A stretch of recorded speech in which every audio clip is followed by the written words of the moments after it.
Hello friends, welcome back to the channel. नोंथांमोन बयखौबो आंनि बरगारि official YouTube channelआव बरायबाय। नोंथांमोना माबोरै दं? आं मोजाङैनो दं। लोगोफोर आङो दिनै दंफैयो हायनारि villageआव, जायखौ मोनथिनो मोनो चिरां डिस्ट्रिक्टनि आन्डाराव बयनिख्रुइबो साफासिन गामि। सारा बिटिसिनि गामिफोरनिख्रुइ साफासिन गामि बुंब्लाबो गोरोन्थि जानाय नङा। जायगाया जाहैबाय काशिकट्रायाव। काशिकट्रा HS जों एकदम नांजाबनाय, ओमफ्राय नेशनेल हाइवे 31 खाथियावनो आरो। बे काशिकट्रा सारियालि मोननायनि एसे सिगाङावनो जायगाया। अब्ला नोंथांमोना आंनि भिडिअखौ नायलांदो उइदाउट स्किप खालामाजासे। माबायदि साफा गामि।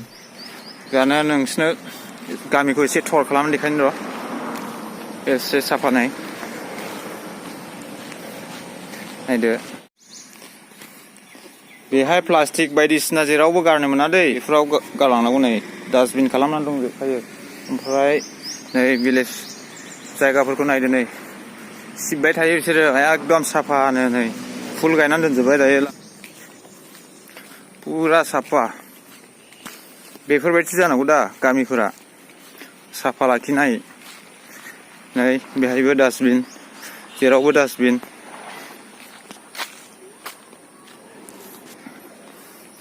बेलाय बिफां गायजोब्बाय नै साइड साइडआव। ओमफ्राय बैहाय फुख्रि दङ, ना फुख्रि दं। एसे सालायनानै देखायनो नोंसोरनो, गारि सालायनानै गारि सा लामाफोरखौ बा भिलेजखौ नायफैदो। बेहाय बुहुत मानसिफोर नायदो, गारिजों सालायनानै देखायनोसै लामाफोरखौ। ओरै ओमफ्राय नै बेहाय नै दुब्लि माइ गायो बेहाय। बैहाय जिरायनोबो हागौ, नै जिरायग्रा दोनजोबदों। साफा बिबार गारि गायजोब्बाय, दैज्लां बोथोर।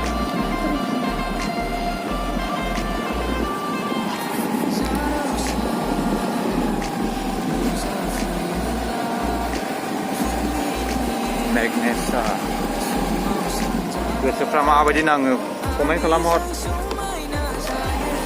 भिडिअआव। साबस्क्राइब खालामदो लोगोफोर, सोरबाफोर गोदानबा चेनेलाव। नै न'फोर बिसोरो, न'फ्राबो बेसेबां साफा नै न'आव हाबनाय लामा नायदो। बरियालै जायगाया खिन्थु।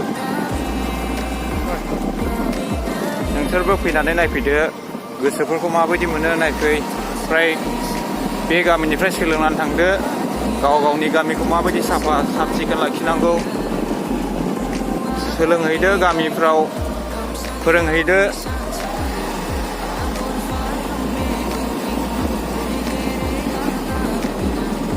नै ओरै गेट 2, ओरै गेट 2 जों हाबगोन जों दायो। नैबे फुख्रि।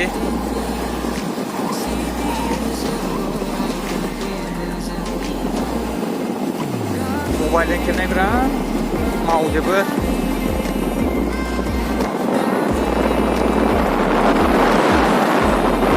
नै बे पार्कखौ सालायो, पार्क बायदि। नै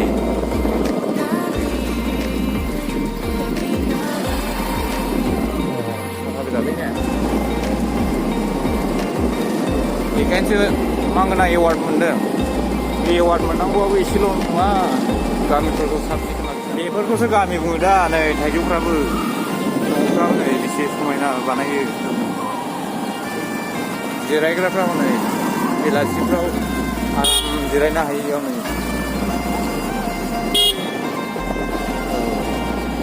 ओरै एसे समायना न'फ्राबो, जेरावबो डास्टबिन गेट मोखां मोखाङाव।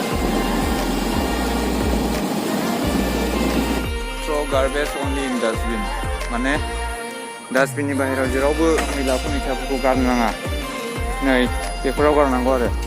बेहाय नै जिरायग्रा, गासैयावबो जिरायग्रा दंजोबो नै बेयाव नै।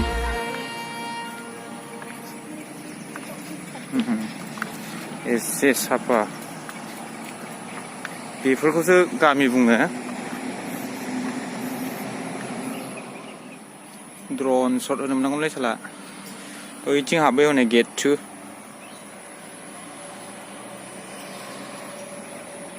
समायनालै गामिया खिन्थु साफ सिखोन लाखिनायखायनो समायना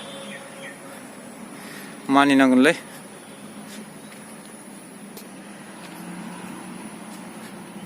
नुवाखै हनै बिबार गायगासिनो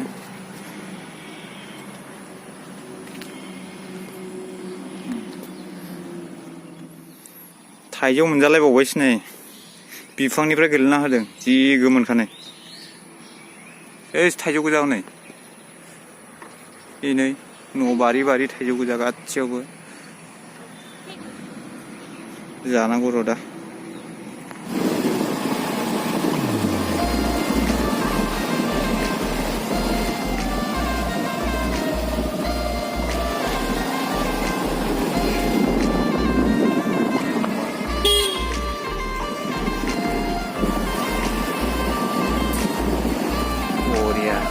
नायखांबाय लोगोफोर दायो जोङो ओमफ्राय बैहाय दसे फट' लानि र' फट' लानानै ओंखारलांसै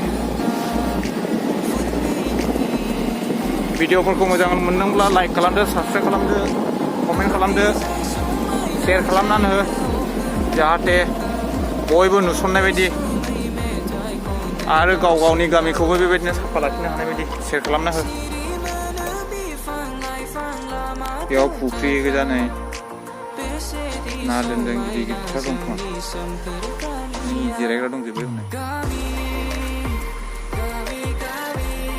थाइजौआ जाग्रा लोंग्रा थाइजौ नै ओरै गेट 1 दै ओरै फैनानै गेट 1 दै बियो गेट 1 ओमफ्राय ओरै थांजोबो ओरैबो दहाय सालायखांबाय जों ओरै गारि ओमफ्राय ओरै थांनानै गेट 4 मोनहैयो बेथिं गेट 2 फुरा साफालाय खिन्थु नायफैबानो जाबाय नोंथांमोनाबो